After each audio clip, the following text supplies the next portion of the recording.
O apóstolo Paulo declarou em 2 Timóteo capítulo 3, versículo 16 e 17, que recebemos as Escrituras de Deus através de um processo chamado inspiração. A palavra que Paulo usa para inspiração significa soprado por Deus. Deus soprou nestes homens que escreveram a Bíblia e só por isso eles conseguiram escrever. O resultado foi que eles escreveram e que eram exatamente as palavras de Deus e não palavras de homens. Então, esses homens escreveram as palavras de Deus. Pedro afirma a mesma coisa. Pedro e Paulo se complementam muito bem. Pedro vai um pouco além e explica o que eles querem dizer por inspiração. Pedro usa a palavra grega phero. Phero é uma palavra no grego que descreve a maneira como o vento sopra as velas de barco e o movimenta.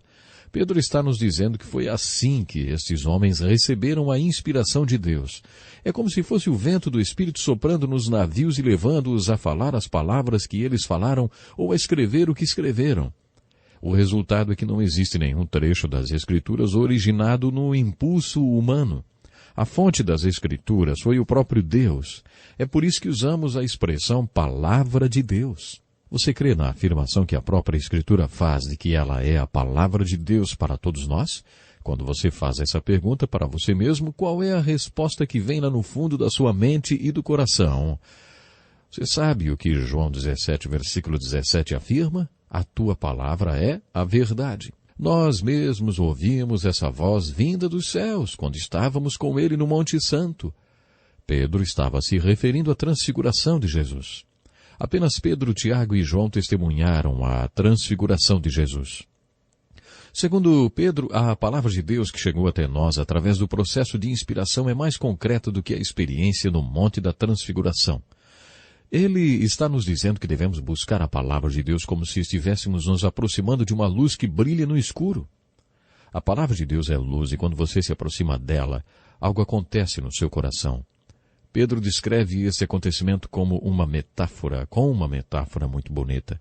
Ele diz, como uma candeia que brilha em lugar escuro, até que o dia clareie e a estrela da alva nasça no coração de vocês. Coisa bonita isso. Pedro também diz no capítulo 1 que a palavra de Deus é uma semente incorruptível que gera o novo nascimento em nós. Esse processo assemelha-se à fertilização do óvulo e à concepção da vida, seguida pelo desenvolvimento embrionário e o nascimento.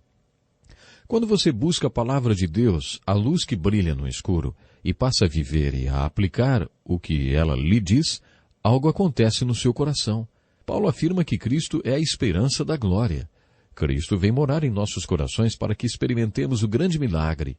Cristo em vocês, a esperança da glória. Jesus Cristo em nós é a única esperança que temos de glorificar a Deus. Mas, como Cristo estabelece residência em nós? Como Ele entra em nós? Nós evangélicos falamos muito sobre receber a Cristo, não é mesmo? Curve a sua cabeça e peça que Cristo entre no seu coração. Será que tem algum versículo nos evangelhos contando que Jesus mandou alguém fazer isso? Existe algum texto no Novo Testamento que diga que os apóstolos receberam a Cristo dessa maneira? Em Apocalipse 3, versículo 20, afirma que Cristo está batendo a porta dos nossos corações. Se ouvirmos a sua voz e abrirmos a porta e o convidarmos para entrar, ele entra. Estudar a palavra de Deus é uma coisa maravilhosa. Você pode clicar no link aqui, na descrição, ir lá no nosso blog, assistir esta lição completa e ainda terá um material de apoio para você continuar estudando a palavra de Deus. Vejo você lá, no nosso blog.